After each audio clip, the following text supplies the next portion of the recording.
Students, welcome to all of you in top classes. मेरा नाम विशाल त्रिपाठी है और मैं आप सबका इस टॉप क्लासेस परिवार की तरफ से बहुत बहुत स्वागत करता हूं। आई होप आप लोग बहुत अच्छे होंगे। स्टूडेंट्स, जैसा कि हमने प्रॉमिस किया था कि हम आप लोगों को यूट्यूब पर वीडियोस प्रोवाइड करेंगे रेगुलर अपडेट्स के साथ, इवन नोट्स भी आपको रेगुलर देंगे। तो आज हम लोग पूरी तैयारी के साथ आपके सामने हाजिर हैं, आपकी पूरी आकांक्षाओं पर पूरी तरीके से उतरने के लिए। तो आइए आज का ये सेशन स्टार्ट करते हैं, जिसमें हम लोग क्लास 9th का ग्रेविटेशनल चैप्टर पढ़ने वाले हैं। लेकिन उससे पहले मैं आपसे एक रिक्वेस्ट करूंगा कि आप इस चैनल को सब्सक्राइब करें, ज्यादा से ज्यादा अपने फ्रेंड्स को, अपने रिलेटिव्स को, सबको शेयर करें, जिससे कि सब लोग यहाँ पे जो भी कंटेंट आपको मिलने वाला है या जो भी कंटेंट हम लोग प्रोवाइड करने वाले हैं उससे सभी लोगों को फायदा पहुंचे। ओके, ये सारी चीजें फ्री ऑफ कॉस्ट हैं आपके लिए, आप उसके लिए बिल्कुल निश्चिंत रहें। कोई भी पेड यहाँ पे आपको कुछ भी कोई पैसा पेड नहीं करना है। ओके, तो आइए आज का ये सेशन स्टार्ट करते हैं और देखते हैं कि क्या है ग्रेविटेशन। तो सबसे पहले ग्रेविटेशन चैप्टर या ग्रेविटेशन का जैसे ही हम नाम सुनते हैं हमारे दिमाग में तुरंत एक वर्ड गूंजता है, अर्थ। तुरंत हम उसको अर्थ से रिलेट करते हैं और सही बात भी है। ये एकदम लॉजिकल सी चीज है कि हम इसको अर्थ से कनेक्ट करें, कोई दिक्कत नहीं है, एकदम सही बात है, सही जा रहे हो। लेकिन इस ग्रेविटेशन को और अच्छे से और बहुत ही बेसिक तरीके से समझने के लिए सबसे पहले आपको दो चीजों का ध्यान देना चाहिए। वो नंबर एक है laws of motion, laws of motion, और नंबर एक मोशन। अगर आप ग्रेविटेशन चैप्टर पढ़ रहे हैं इसका मतलब आपने मोशन और लॉज ऑफ मोशन दोनों ही पढ़ लिया है। लेकिन फिर भी आप एक बार इस चैप्टर को स्टार्ट करने से पहले इन दोनों चैप्टर्स के बारे में जरूर अच्छे से पढ़ लें, तो आपकी अंडरस्टैंडिंग जो होगी इस चैप्टर के लिए वो बहुत अच्छी हो जाएगी। और मैं आपसे प्रॉमिस कर रहा हूं कि इस चैप्टर में जहां भी इन दोनों चीजों की जरूरत पड़ेगी मैं आपको पूरी तरीके से एक्सप्लेन करूंगा। ये आपको फील नहीं आएगा कि आपको लॉज ऑफ मोशन या मोशन के बारे में जानकारी नहीं है, वो आप हमारे ऊपर छोड़ दीजिए। क्लियर? पहली चीज। दूसरी चीज, अगर ग्रेविटेशन चैप्टर हमको पढ़ना है तो सबसे पहले ग्रेविटेशन चैप्टर पढ़ने के लिए हमारे पास क्या क्या मटेरियल होना चाहिए, कौन से ऐसे पॉइंट्स हैं, कौन सी ऐसी डेफिनेशन है, कौन से ऐसे टर्म्स हैं जिनके बारे में हमें जानकारी होनी चाहिए, सबसे पहले हम उसको देखेंगे। सबसे पहले हम उनको पढ़ लेंगे। जैसे बार बार फोर्स का नाम आएगा, तो फोर्स क्या है, थोड़ा सा फोर्स का इंट्रोडक्शन मैं आपको दे दूंगा। कई जगह सेंट्रीपिटल फोर्स का नाम आएगा तो सेंट्रीपिटल फोर्स के बारे में हम लोग देख लेंगे।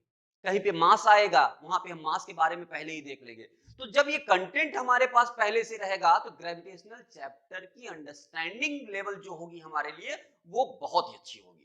ठीक है, तो सेशन को स्टार्ट करने से पहले फिर से मैं आपसे यही कहूंगा, इस चैनल को जल्दी से जल्दी सब्सक्राइब कर दीजिए और शेयर कर दीजिए अपने दोस्तों के साथ, अपने रिलेटिव्स के साथ, जिससे वो लोग भी इस चैनल का, जो इस चैनल पे जितनी भी कंटेंट है, जो भी कंटेंट हम प्रोवाइड कर पा रहे हैं या दे रहे हैं, उससे वो लोग भी फायदा उठाएं। ओके, तो आइए स्टार्ट करते हैं आज का ये सेशन, जिसमें हमको पढ़ना है आज सेंट्रीपिटल फोर्स। क्या होता है सेंट्रीपिटल फोर्स, इसके बारे में। अगर आपको सेंट्रीपिटल फोर्स के बारे में आइडिया नहीं है तो ये जान लीजिए कि आपका जो अंडरस्टैंडिंग लेवल है इस चैप्टर के लिए वो अच्छा नहीं है। ये मान लीजिए कि अच्छा नहीं है। ठीक है, तो आइए सबसे पहले सेंट्रीपिटल फोर्स को समझते हैं।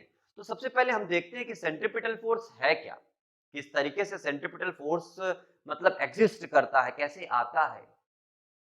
ओके, तो इसके लिए एक काम करते हैं, खूब ध्यान से देखो।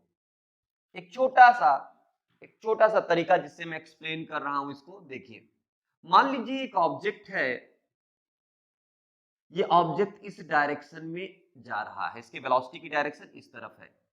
ओके, और मैंने इस ऑब्जेक्ट पर अंदर की तरफ एक फोर्स लगा दिया, इस तरफ डाउनवर्ड डायरेक्शन क्या लगा दिया हमने, एक फोर्स लगा दिया। तो भाई फोर्स का प्रॉपर्टी है कि जब हम किसी ऑब्जेक्ट पर फोर्स लगाएंगे तो फोर्स उस बॉडी की पोजीशन, उस बॉडी की डायरेक्शन को चेंज करने का क्या करता है, कोशिश करता है। यही तो फोर्स होता है। तो फोर्स जैसे ही लगाएंगे वो उस बॉडी की डायरेक्शन को चेंज कर देगा और होगा क्या, जो बॉडी इस तरफ जा रही थी वो अब इस तरफ जाने लगी। कहने का मतलब यह है कि फोर्स लगाने पर इस बॉडी की डायरेक्शन चेंज हो गई। अच्छा, यहां पे ये चीज अभी रुका नहीं, जैसे ये चेंज हुआ डायरेक्शन, यहां पे फिर से अंदर की तरफ फोर्स लगा दिया गया, तो क्या होगा, फिर से इसकी डायरेक्शन चेंज। फिर से यहां पे अंदर की तरफ फोर्स लगा दिया गया तो फिर से इसकी डायरेक्शन चेंज। फिर से यहां पे फोर्स लगा दिया गया तो फिर से इस बॉडी की डायरेक्शन चेंज। फिर से यहां पे अंदर की ओर फोर्स लगा, फिर से इस बॉडी की डायरेक्शन चेंज। और फिर से यहां इस बॉडी पे फोर्स लगाया गया तो फिर से उस बॉडी की डायरेक्शन क्या हो गई, चेंज। देखिए, अगर हम बोले कि ये ए पॉइंट से स्टार्ट किया था तो हुआ क्या कि ये बॉडी जिस पॉइंट पे स्टार्ट की थी, इस अंदर की तरफ फोर्स लगाने के कारण ये बॉडी घूम करके फिर से उसी पोजीशन पे आ गई। ओके, अगर मैं यही काम जो इतने बड़े बड़े पोर्शन में किया है हमने, बहुत छोटे छोटे पोर्शन में करूं तो आपको दिखेगा कि ये बॉडी ऐसे जा रही थी, फिर ऐसे गई, फिर ऐसे गई, फिर ऐसे भाई, और हर तरफ क्या हो रहा है, अंदर की तरफ फोर्स लग रहा है। ये ऐसे छोटे छोटे पोर्शन से अगर मैं दिखाता तो ये कुछ इस तरीके से दिखता कि भाई हर तरफ अंदर की तरफ क्या लग रहा है, एक फोर्स लग रहा है, और इस फोर्स के कारण ये जो ऑब्जेक्ट है ये लगातार एक सर्कुलर पाथ में, कुछ सर्कल जैसा लग रहा है ना, तो ये जो पाथ बना इसको हमने क्या बोला, सर्कुलर पाथ। ठीक है, तो ये जो ऑब्जेक्ट है ये इस सर्कुलर पाथ में रिवॉल्व करने लगा, लगातार इस सर्कुलर पाथ में रिवॉल्व करने लगा, लेकिन किसके कारण, इसके कारण। लेकिन अगर मैं बोलूं कि चलो अच्छा ये बताओ इनिशियली ये ऑब्जेक्ट कैसे जाना चाहता था, तो इनिशियली ये ऑब्जेक्ट ऐसे जाना चाहता था, कैसे, स्ट्रेट लाइन पाथ में। कैसे, स्ट्रेट लाइन पाथ में। तो अगर इस चीज को मैं इस तरीके से बोलूं कि एक सर्कुलर पाथ है, इस सर्कुलर पाथ पर एक ऑब्जेक्ट है जिसका मास m है, ये रिवॉल्व कर रहा है, ये कंटिन्यू इस सर्कुलर पाथ पे रिवॉल्व कर रहा है। और अगर किसी पॉइंट पे मैं बोलूं कि चलिए आप बताइए कि इस पॉइंट P पर इस ऑब्जेक्ट के वेलोसिटी की डायरेक्शन किधर होगी, भाई इधर तो वेलोसिटी की डायरेक्शन इस तरफ है, यहां पे वेलोसिटी की डायरेक्शन किधर है, इस तरफ। इस पॉइंट पे अगर देखें Q पॉइंट पर तो इसकी वेलोसिटी डायरेक्शन किधर होगी, इस तरफ। इस पॉइंट पे देखिए अगर वेलोसिटी की डायरेक्शन तो किधर होगी, इस तरफ। ये देखो हर बार इस तरीके से हम ड्रॉ करेंगे, इस पॉइंट पे इस तरफ।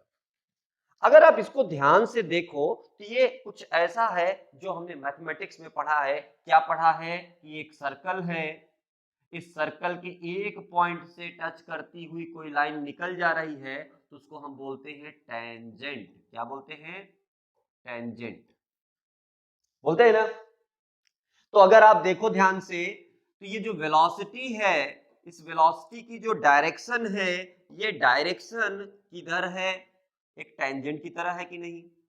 ये देखो अगर मैं इसको एक स्ट्रेट लाइन मानता तो ये स्ट्रेट लाइन इसको एक पॉइंट पे टच करता हुआ निकल रहा है ना, एक पॉइंट पे टच करता हुआ निकल रहा है ना, इस यहाँ पे टच किया, बाकी ये लाइन कहाँ टच कर रहा है, इस सर्कल को, ये टेंजेंट की तरह है ना। तो कहने का मतलब ये है कि अगर कोई बॉडी सर्कुलर पाथ पे रिवॉल्व कर रही है तो उस बॉडी की किसी पॉइंट पे अगर वेलोसिटी हमें पता करनी है, वेलोसिटी की डायरेक्शन, सॉरी वेलोसिटी की डायरेक्शन पता करनी है तो हम उसके टेंजेंशियल डायरेक्शन में लाइन ड्रॉ करके बताएंगे ये है उसकी डायरेक्शन, इस तरफ उसकी डायरेक्शन होगी। ओके, तो एक हमने सर्कुलर पाथ बनाया और इस पे पॉइंट मेंशन कर दिया, यानी कि ए है, ये बी है, ये सी है और ये डी।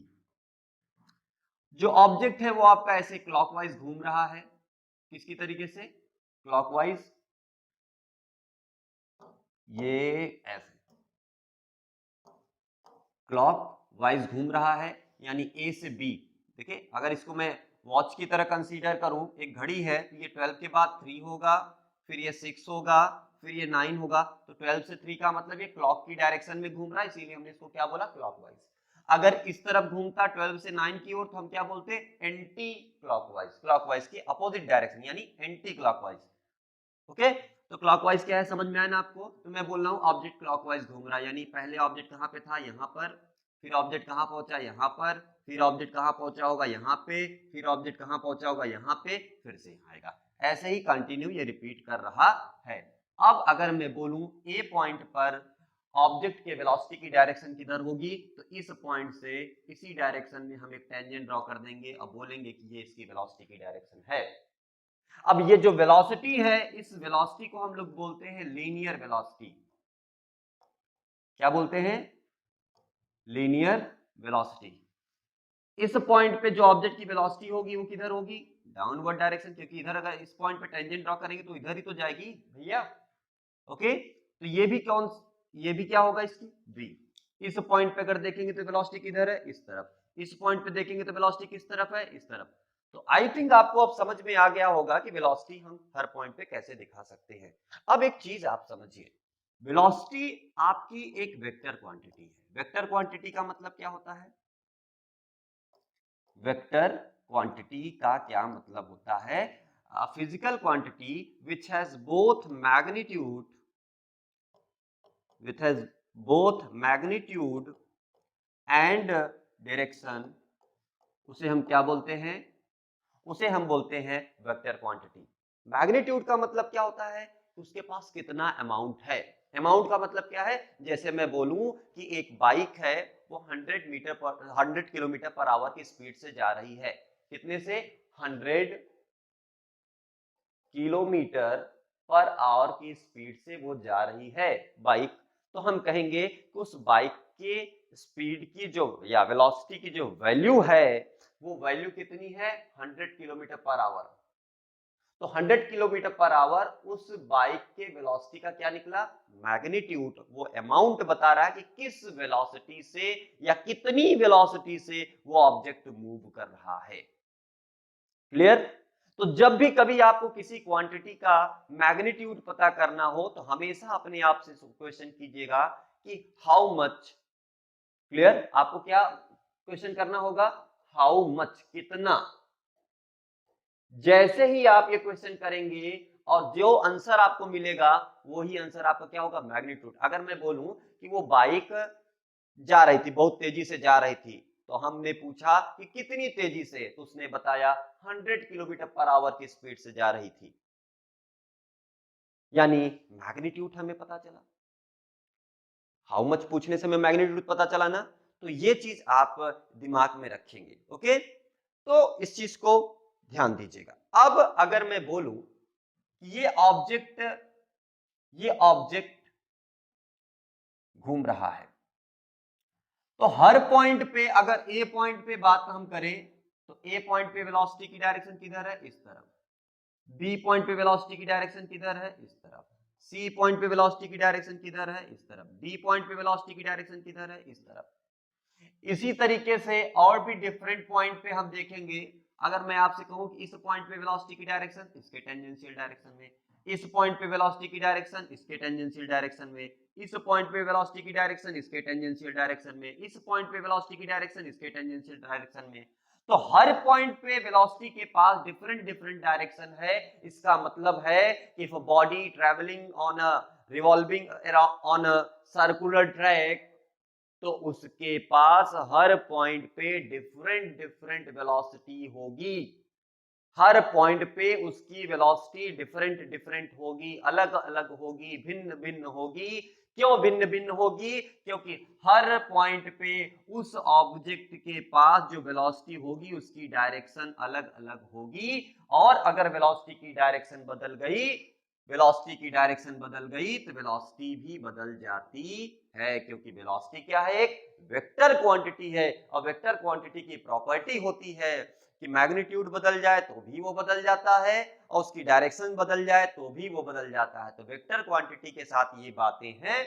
अब वेलोसिटी हमारी वेक्टर क्वांटिटी है, तो यहाँ पे हम देख रहे हैं कि when a body travelling on a circular track, तो हर पॉइंट पे उसके पास डिफरेंट डिफरेंट वेलोसिटी होती है, ये हम बताएंगे।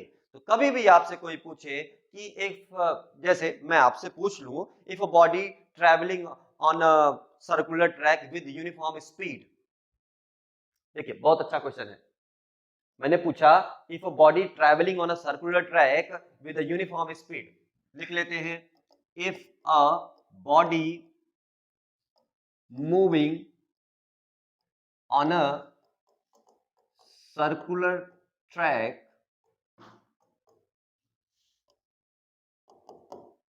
with a यूनिफॉर्म स्पीड, तो यूनिफॉर्म स्पीड है, चलने दो, ये बॉडी है, ये बॉडी का सेंटर है, ये बॉडी है, ये जा रही है, हम बोल रहे हैं कि ये v वेलोसिटी से जा रही है, तो v वेलोसिटी से जा रही, तो इस वेलोसिटी के पास कुछ मैग्नीट्यूड होगा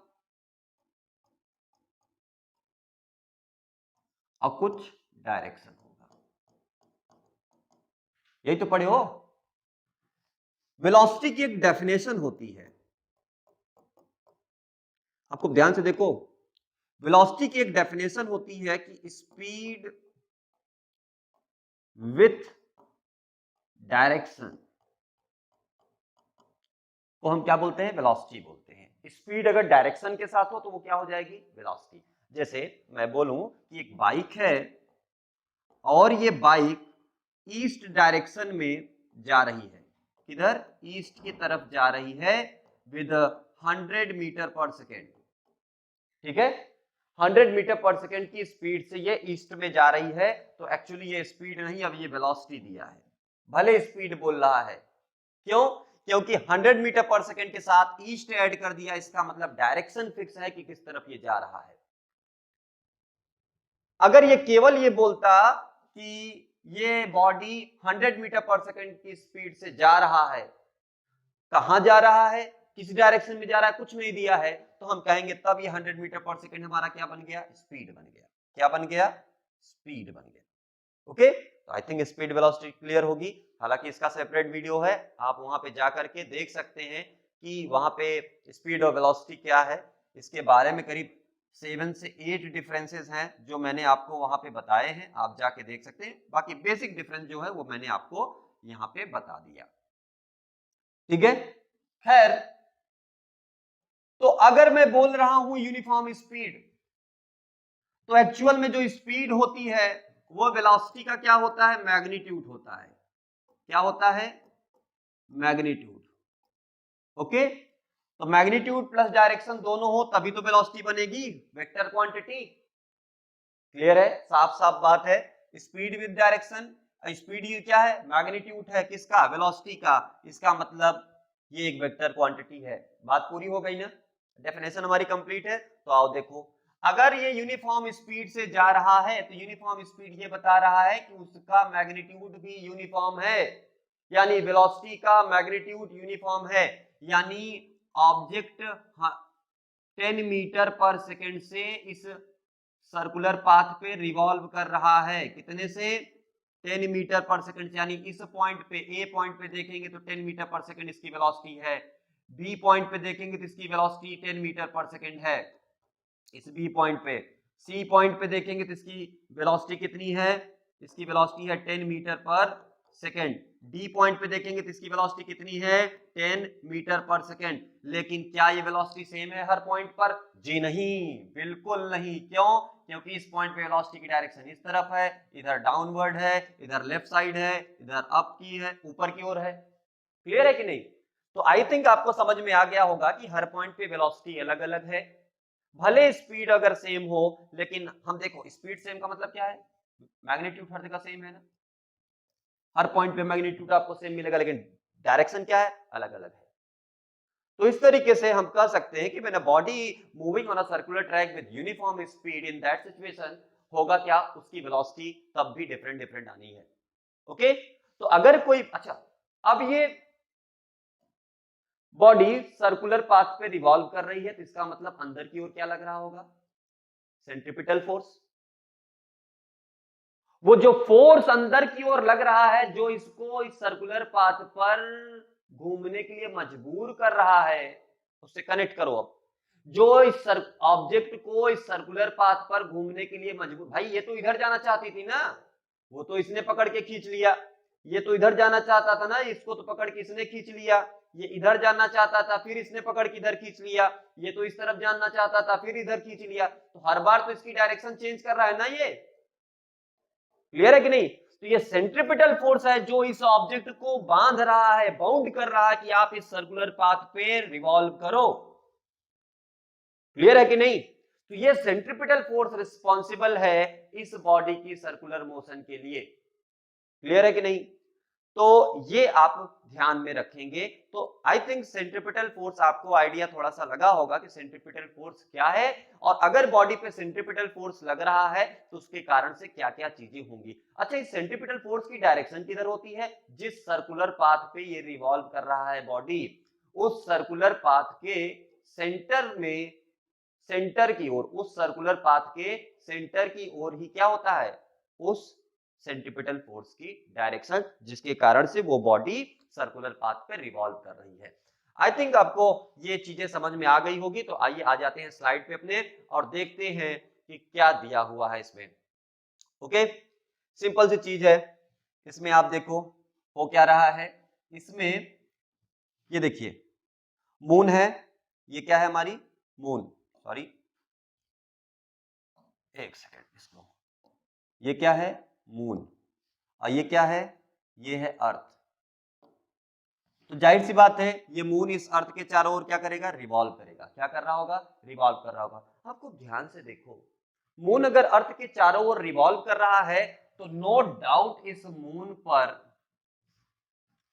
मून पर अंदर की ओर कोई फोर्स लग रहा होगा। या सन है, अब ध्यान से देखो, यही तो कमाल है, यही तो बेस बना था, यही तो सबसे बड़ी समस्या को सॉल्व किया था सेंट्रिपिटल फोर्स ने।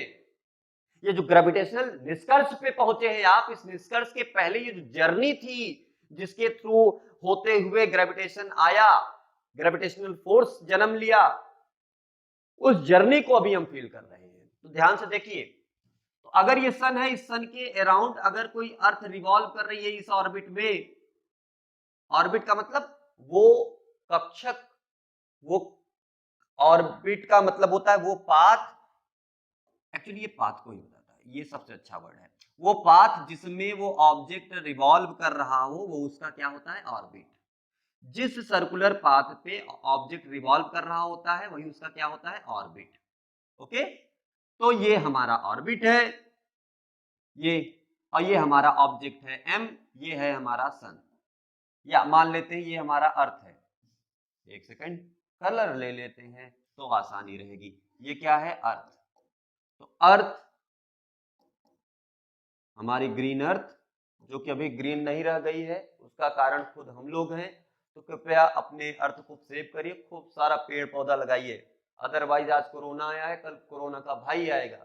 ठीक है, ये सब उसी के रीजन है। देखिए ये अर्थ है, अर्थ इस सन के चारों ओर रिवॉल्व कर रहा है। किधर कर रहा है? रिवॉल्व कर रहा है। क्या कर रहा है? रिवॉल्व कर रहा है। आपको ध्यान से देखो, अर्थ इस सन के चारों ओर रिवॉल्व कर रहा है। क्यों रिवॉल्व कर रहा है? अगर ये सर्कुलर पाथ पे रिवॉल्व कर रही है अर्थ, इसका मतलब अंदर की तरफ से कोई सेंट्रिपिटल फोर्स लग रहा होगा, अंदर की तरफ से कोई सेंट्रिपिटल फोर्स लग रहा होगा, अंदर की तरफ से कोई सेंट्रिपिटल फोर्स लग रहा होगा। तो अंदर है कौन सेंटर पे? सेंटर पे तो सन है ना, इसका मतलब सन अर्थ के ऊपर कोई फोर्स लगा रही होगी, और वही फोर्स उस अर्थ के लिए किसका काम कर रहा है? सेंट्रिपिटल फोर्स का काम कर रहा है। अगर ये मून इसके चारों ओर रिवॉल्व कर रहा है, इसके चारों ओर रिवॉल्व कर रहा है, तो ये जो अर्थ है इस मून पर कोई न कोई सेंट्रिपिटल फोर्स प्रोवाइड कर रही होगी। अर्थ इस मून को कोई न कोई सेंट्रिपिटल फोर्स प्रोवाइड कर रही होगी, जो इस मून को इसके चारों ओर रिवॉल्व करने के लिए, इस सर्कुलर पाथ पे रिवॉल्व करने के लिए मजबूर कर रहा है। ये चीज दिमाग में बिठा के रखना। क्लियर? सेंट्रिपिटल फोर्स इसीलिए हम पढ़ रहे थे क्योंकि ये पर्पस हमको समझना था। ओके, आ जाओ देख लेते हैं क्या क्या इंपॉर्टेंट पॉइंट्स हैं इसमें जो हमें समझ लेना चाहिए। हालांकि जो बताया वही होगा। We know that an object in circular motion keeps on changing its direction.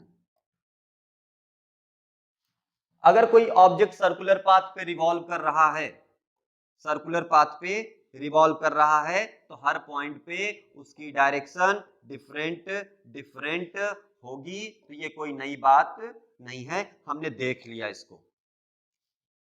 Due to this the velocity of the object also changes. भाई जाहिर सी बात है, डायरेक्शन चेंज हो रही है तो वेलोसिटी एक वेक्टर क्वांटिटी है, और जैसे जैसे डायरेक्शन चेंज होती जाएगी ऑब्जेक्ट की वेलोसिटी भी चेंज होती जाएगी। A force called centripetal force acts upon the object that keeps it moving in a circular path. इस ऑब्जेक्ट पर एक्चुअली कोई सेंट्रिपिटल फोर्स लग रहा होगा, और यही सेंट्रिपिटल फोर्स उस ऑब्जेक्ट को सर्कुलर पाथ पर घुमा रहा होगा। ठीक है, और कैसे घुमाता है हम लोगों ने देख लिया। भाई जैसे ही सेंट्रिपिटल फोर्स लगेगा इसकी डायरेक्शन चेंज करेगा, ये इस तरह आ गया। फिर से सेंट्रिपिटल फोर्स लगा, इसकी डायरेक्शन चेंज, फिर सेंट्रिपिटल फोर्स लगा, इसकी डायरेक्शन चेंज, फिर सेंट्रिपिटल फोर्स लगा, इसकी डायरेक्शन चेंज। तो यही काम इसमें लगातार होता रहता है, जिसके कारण से सर्कुलर पाथ पे रिवॉल्व कर रहा है। Next, the centripetal force is exerted from the centre of the path. जो सेंट्रिपिटल फोर्स है वो कहां से एक्सर्ट होता है? जिस पाथ पर वो ऑब्जेक्ट सर्कुलर मोशन कर रहा है। जैसे ये वाला पाथ है, इस पे सर्कुलर मोशन कर रहा है ना, इस यही तो सर्कल बना, तो इस सर्कल का अपना कुछ सेंटर होगा कि नहीं? तो इसी सेंटर से लग रहा होगा सेंट्रिपिटल फोर्स, इसी सेंटर से हर पॉइंट पे सेंट्रिपिटल फोर्स लग रहा होगा। यानी यही सेंटर से कोई फोर्स है जो इन सबको अपनी ओर खींच रहा है। समझ गए? Okay. Without the centripetal force, object cannot move in circular path. बिना सेंट्रिपिटल फोर्स के ऑब्जेक्ट सर्कुलर पाथ पे मूव नहीं कर सकता। जाहिर सी बात है, वही बात बार बार बोल रहा है कि ऑब्जेक्ट सीधा जा रहा है तो सीधा ही जाता जाएगा। अगर इसको हम सेंट्रिपिटल फोर्स नहीं प्रोवाइड कर रहे हैं तो ये सर्कुलर पाथ पे रिवॉल्व नहीं करेगा। विदाउट सेंट्रिपिटल फोर्स कोई भी बॉडी सर्कुलर पाथ पे रिवॉल्व नहीं करेगी। और अगर सेंट्रिपिटल फोर्स नहीं लगा होता तो वो ऑब्जेक्ट कैसे ट्रेवल करती? स्ट्रेट लाइन पाथ में। तो अगर आपसे बोला जाए कि अर्थ पर सेंट्रिपिटल फोर्स न लगाए सन, भाई सन सेंट्रिपिटल फोर्स लगा रहा है तभी तो अर्थ उसके चारों ओर चक्कर लगा रही है। तो अर्थ पर अगर सन सेंट्रिपिटल फोर्स न लगाए तो क्या होगा? अर्थ स्ट्रेट लाइन पाथ में मूव करना चालू कर देगा, क्योंकि सेंट्रिपिटल फोर्स हमारा यही कह रहा है। क्लियर? तो ये आप याद रखेंगे। अच्छा, स्ट्रेट लाइन पाथ में ही क्यों चलना चालू कर देगा? ये जरूरी बात है, इसको भी देख लो तुरंत। सेंट्रिपिटल फोर्स तो चलो ठीक है, ये हमें समझ में आ गया, लेकिन ये जो बात अभी मैंने बोल दी कि भाई ये सन है और ये हमारी अर्थ है, अर्थ इस पे रिवॉल्व कर रही है। अर्थ क्या कर रही है? रिवॉल्व कर रही है, इसके चारों ओर ऐसे ऐसे रिवॉल्व कर रही है ये अर्थ। ठीक है, अब इस पे सेंट्रिपिटल फोर्स लग रहा था तो ये बढ़िया सर्कुलर मोशन कर रही थी। लेकिन अगर मैं बोलूं कि सेंट्रिपिटल फोर्स लगना अचानक से बंद हो गया, तो अर्थ उसी ट्रैक में है, सर्कुलर ट्रैक में, और ये आपका सन है। सन ने कहा कि हम कोई सेंट्रिपिटल फोर्स प्रोवाइड नहीं करेंगे, खत्म करो ये सब कहानी। तो ये ऑब्जेक्ट तो हमेशा कैसे जाना चाहता था? सीधा। सेंट्रिपिटल फोर्स लगता तो इसकी डायरेक्शन चेंज होती। अगर सेंट्रिपिटल फोर्स लगता तो, लेकिन लग रहा है क्या? नहीं। जब नहीं लग रहा है तो ये ऑब्जेक्ट फिर अपनी इनर्शिया मेंटेन करते हुए, अपनी पोजीशन मेंटेन करते हुए ये सीधा सीधा निकल जाएगा। क्या हो जाएगा? सीधा सीधा निकल जाएगा। क्यों? क्योंकि फोर्स ही वो फैक्टर है जो बॉडी की पोजीशन, जो बॉडी की डायरेक्शन चेंज करता है। तो अब यहां पे जब इस बॉडी पे फोर्स नहीं लगेगा तो इस बॉडी पर, इस बॉडी के पोजीशन या डायरेक्शन में कोई चेंज नहीं आएगा, और ये बॉडी सीधा उसी पाथ पर चलना स्टार्ट कर देगी जहां पर ये होनी चाहिए। और वो पाथ कौन सा है? Straight line path. तो आई होप ये कॉन्सेप्ट आपको समझ में आया होगा और सेंट्रीपिटल फोर्स की नीड क्या है इस चैप्टर में वो आपको समझ में आ गया होगा। ठीक है, तो अगले वीडियो में हम लोग पढ़ेंगे इसके आगे, जहां पे हम लोग और देखेंगे थोड़ा सा कुछ ऐसे की टर्म्स जो इस चैप्टर को पढ़ने के लिए बहुत इंपॉर्टेंट है। तब तक के लिए थैंक यू। इस चैनल को ढेर सारा प्यार, ढेर सारा विश्वास, लाइक, शेयर और सब्सक्राइब करते रहिए। Okay, thank you.